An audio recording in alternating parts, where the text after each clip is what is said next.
우리가 오늘 있는 미가서 5장의 내용은 우리가 어제 읽었던 4장에 그대로 이어지는 말씀이다, 이렇게 볼 수 있겠습니다.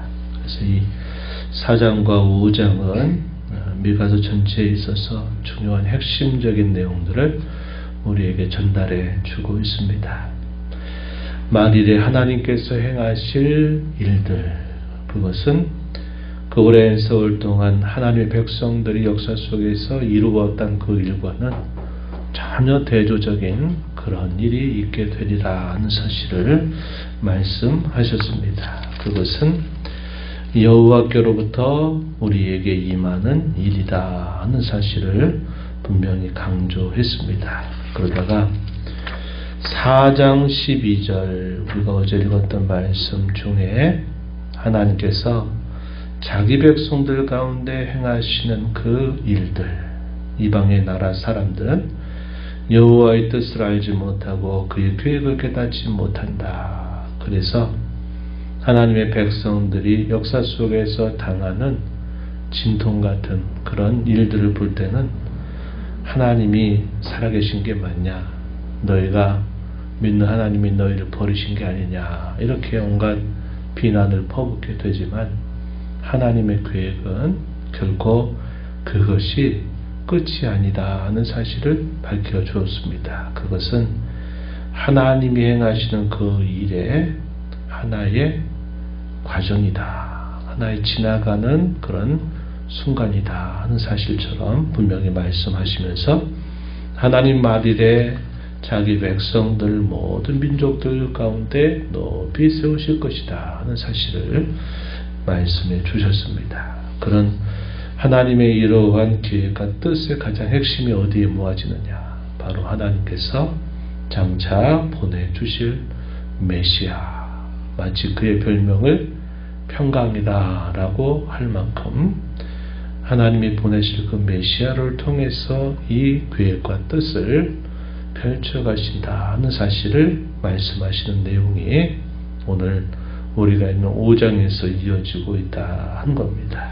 그래서 우리가 아는 바처럼 하나님이 이 세상을 창조하신 이후로부터 하나님이 모든 역사를 이끌어 오실 때 그 역사의 가장 찬란한 그 순간을 어디에다가 초점을 두시느냐, 바로 이 메시아가 이 땅에 탄생하시는 일, 그리고 그 메시아가 자기 백성들의 죄를 짊어지고 의의 종으로 고난의 종으로 하나님의 뜻을 온전히 이루심으로 말미암아 하나님께서 이제 새로운 역사를 펼쳐가신다 하는 사실이죠. 그래서 우리가 아는 바와 같이 구약 선지자들의 예언이 바로 그 시점에 모든 초점이 모아진다 했고, 마침내 그들의 예언이 지난 수백 년이 지나고 나서 그 메시아가 이 땅에 탄생하실 논부터 그분이 사셨던 삶에 대한 매우 자세하고도 상세한 기록들이 신약의 복음서에 기록되고 있다 하는 사실을 통해서 우리는 확인하게 된 겁니다. 그래서 오늘 미가 선지자가 예언할 때도 약 700년 후에 있게 될 그 일을 예언으로 받아서 하나님의 계획과 뜻은 바로 이 메시아를 통해서 하나님이 이루실 것이다 하는 사실을 분명하게 밝히는 내용들이 오늘 우리가 있는 5장에서 소개되고 있다 하는 겁니다. 그래서 5장의 내용은 이 4장의 내용과 직접적으로 계속 연결되는 말씀이다 하는 것을 알 수 있습니다.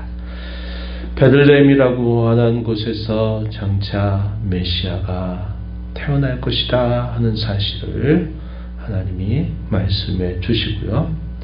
그 메시아가 다스리는 그 나라, 또 그가 그 나라에서 통치하시는 그 위엄이 어떻게 될 것인가에 대해서 우리가 읽은 본문 4절로부터 7절 말씀에서 우리가 확인하게 되고요. 8절로부터 마지막 절 이런 내용은 그 메시아가 결국 세우시는 그 나라가 계속적인 정복과 승리를 이루어가게 될 것이다 하는 사실을 보여줍니다. 그래서 승리하는 교회의 모습을 밝혀 보여주고 있는 내용들이 바로 이 마지막 부분에 소개되고 있습니다. 한번 가서 보시죠. 먼저 5장 1절 말씀 가서 보면 딸 군대여 너는 때를 모을지어다 그들이 우리를 에워쌌으니 막대기로 이스라엘 재판자의 뺨을 치리로다 그랬습니다. 그들이 우리를 에워쌌다. 대적자들에 의해서 고난을 당하고 멸시를 당하는 이 하나님 백성들의 모습이 그려지고 있습니다. 그러나 놀라운 반전이 일어나죠. 2절부터 베들레헴 에브라다여 너는 유다 족속 중에 작을지라도 이스라엘 다스릴 자가 내게서 내게로 나올 것이라. 그의 근본은 상고 영원에 있다. 이렇게 표현했습니다. 이스라엘에게서 특별히 이 베들레헴 에브라다에서 상고부터 영원부터 계셨던 이스라엘 다스릴 자가 나올 것이다. 이렇게 표현했습니다. 선지자들은 예수님의 탄생을 바로 이 구절을 인용해서 그 탄생이 성취되었다는 사실로 분명히 증언하고 있는 말씀이죠. 3절에 보면 여인이 해산하기까지 그를 붙여두시겠고 그 후에는 그의 형제 가운데 남은 자가 이스라엘 자손에게로 돌아올 것이다. 이렇게 표현했습니다. 임산한 여인의 해산, 이것을 이스라엘 역사의 가운데서 결국은 마치 이스라엘 역사가 임신한 여인과 같이 되어서 마침내 해산하게 될 것을 표현하고 있다는 겁니다. 그래서 구약의 역사는 메시아의 태반과 같은 역할을 한다 그랬어요. 근데 그것이 우리가 아는 것처럼 이 구약의 역사가 이 메시아를 낳을 만한 그러한 자질과 자격을 갖추었느냐 할 때는 그러지 못했다는 겁니다. 그럼에도 불구하고 하나님은 이 구약의 역사를 통해서 메시아를 이 땅에 태어나게 하심으로써 가장 강력한 반전이 이루어지게 될 것을 예언해 주시는 겁니다. 그가 탄생하심으로써 어떻게 되느냐? 남은 자들이 돌아오게 된다는 겁니다. 우리가 앞에 4장에서도 그 말씀을 읽은 바가 있다 한 겁니다. 바벨론이라고 하는 나라에서 징계와 또 낮아짐의 시간들을 보내겠지만, 고통스럽게 보내겠지만, 그러나 그들이 다시 돌아오게 될 것이고, 마침내 그들에게서 이제 하나님이 약속하신 영원부터 계셨던 이스라엘의 통치자가 나올 것이다. 이렇게 말씀을 하는데요. 그 통치자가 어떻게 다스릴 것인가 할 때 4절 이하에서 소개하기를 여호와의 능력과 그의 하나님 여호와의 이름의 위엄을 의지하고서 목축할 것이다. 이스라엘을 다스리는 것을 마치 목자가 양떼를 목축하는 것으로 비유합니다. 그들이 거주할 것이라 이렇게 표현했어요. 이 이스라엘의 통치자가 여호와의 능력, 그 이름의 위엄을 의지하고 다스리기 때문에 그들은 안연하게, 그들은 평안을 얻게 되고 누리게 될 것이다. 이렇게 말씀했고, 4절 하반절 이어지는 말씀에 보면은 이제 그가 창대하여 땅끝까지 미치게 되리라. 이렇게 표현합니다. 그의 통치가 온 땅을 덮게 될 것은 이렇게 예언해 주는 말씀이 되는 겁니다. 그를 뭐라고 별칭으로 부르느냐? 5절에 이 사람은 평강이 될 것이다. 이렇게 표현했습니다. 그의 통치가 평강을 이루게 될 것이고 그분 자신이 곧 평강이다. 이렇게 표현했습니다. 누가복음에서 이 예수님의 탄생 소식을 알리면서 목자들에게 울려 퍼지는 하늘의 찬송 뭐였습니까? 하늘에는 영광, 땅에는 평화라는 겁니다. 땅에는 평화. 이 평화라고 하는 말이 여기서 말하는 평강과 같은 의미예요. 우리가 잘 아는 샬롬이라고 하는 히브리 말입니다. 그가 곧 평강이 될 것이다. 그래서 이 평강이 된다는 말은 우리가 잘 아는 것처럼 하나님과 죄인된 자기 백성 사이에서 화해와 화목을 이루신다. 사람과 사람 사이에 장벽을 넘어서서 화목을 이루신다. 또 사람의 죄와 타락으로 인하여 또 부패하게 된 이 창조 세계가 다시 회복된다 하는 것을 보여줄 만큼 이 평강이라고 하는 것이 대단히 심오하고 포괄적인 그런 주제가 된다. 그런 말씀을 우리가 기억하게 되는 겁니다. 이 평강의 의미는 바로 그렇다 그랬죠. 처음 상태로 회복되는 것을 말한다 그랬습니다. 죄가 이 세상에 들어오기 이전에 하나님이 이 모든 것을 창조하시고 보시기에 심히 좋았다 혹은 보시기에 심히 선했다라고 말하는 그러한 상태, 하나님과 사람 사이에 아무런 장벽이 없던 시대, 또 사람과 사람 사이에 신뢰와 사랑과 교통이 함께했던 때, 또 모든 지음받은 모든 창조세계와 모든 살아있는 생명들이 하나님이 창조하신 사람에 의해서 다 다스림을 받고 하는 그러한 모습, 이러한 모습으로 다시 되돌려진다라는 의미가 이 평강의 궁극적인 의미라는 겁니다. 그래서 이 평강이 온전하게 회복되는 그때가 결국 언제냐? 평강이신 예수 그리스도께서 이 땅에 다시 재림하실 때, 다시 오실 때, 그때 이 평강이 진정으로 완성되는 때가 될 것이다 하는 사실을 우리는 알게 됩니다. 그래서 샬롬이라고 하는 말이 인사말이긴 하지만 그 샬롬이라고 하는 말 속에는 궁극적인 소망, 궁극적인 완성, 이것을 계속 기대하고 바란다라는 그런 의미가 담겨 있다는 것이죠. 그분의 다스림과 통치로 말미암아 이 평강이 이루어지게 될 때 야곱의 남은 자들이 어떻게 변모할 것이냐. 이 야곱의 남은 자가 구약 시대에 이 야곱의 남은 자들이 바로 신약에 오게 되면 교회를 이루게 되는, 참 교회를 이루게 되는 사람들을 의미하죠. 그들은 마치 뭐와 같다 표현했냐면 그들은 여호와께로부터 내리는 이슬과 같고 풀 위에 내리는 단비 같다 이렇게 표현했습니다. 이슬과 단비. 이스라엘 지형에 있어서 이것은 대단히 중요하다 그랬어요. 그들의 먹고 사는 문제와 직결되는 아주 중요한 모든 식물의 공급원이 되는 것을 말합니다. 이 말은 그들이 이슬과 같고 단비가 된다라는 말은 그들이 이러한 생명의 역사를 계속 이루어가게 될 것을 보여주는 것을 나타내죠.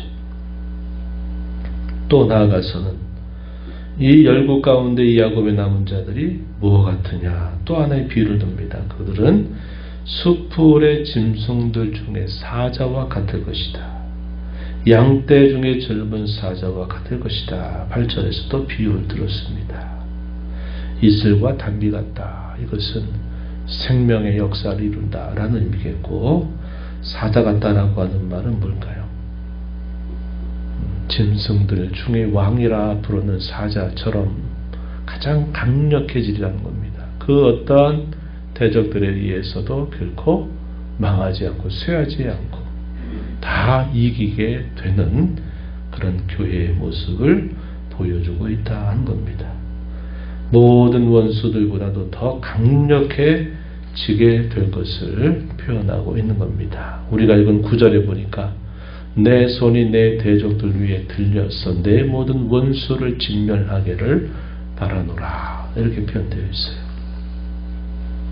그리고 하나님께서는 이제 장차 자기 백성들에게서 군마와 병거, 군대를 상징하죠. 군사력을 상징합니다. 군마와 병거를 제하실 것이고 견고한 성, 즉 요새라고 하는 것들을 다 치워버릴 것을 말씀합니다. 더 나아가 우상들까지도 다 치워버리실 것이다. 이렇게 말씀을 하시는 거죠.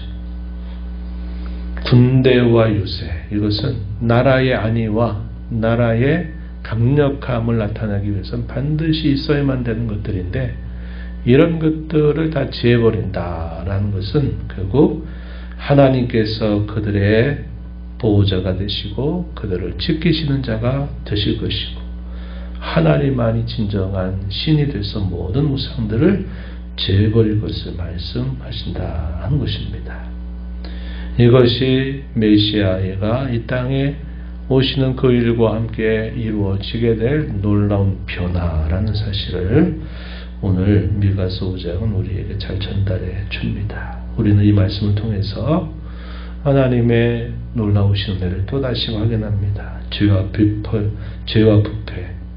그 죄와 부패로 임한 그 결과를 속에서도 하나님께서는 메시아를 이 땅에 보내신 이를 통해서 자기 백성들에게 참된 구원과 평강 그리고 참된 승리를 그들에게 안겨주실 것을 말씀하고 있다는 겁니다. 죄와 고통과 시련 대신에 성과 구원과 평강으로 그들을 바꾸어 주신다는 사실을 우리에게 보여주고 있는 것이고 그렇게 그분으로 말미암아 부름받은 교회는 어떤 역할을 한다고 말했습니까? 이슬과 담비 같은 역할, 사자와 같은 역할 그것을 한다는 것이죠. 이것이 바로 승리하고 완성될 교회의 참모습을 바라보는 교회가 이 땅에서 전투하는 교회, 싸우는 교회로서 세상 가운데 드러내야 될 교회의 참모습이다 하는 겁니다. 생명을 끊임없이 살려가는 그 역사를 이루고 그 생명력이 다함이 없는 끝이 없는 그러한 본성을 이루어가는 것뿐만 아니라 모든 대적들로부터 결국 지지 않고 이겨내는 승리를 일구어내는 그런 교회의 모습을 나타낸다 하는 사실을 보여줍니다.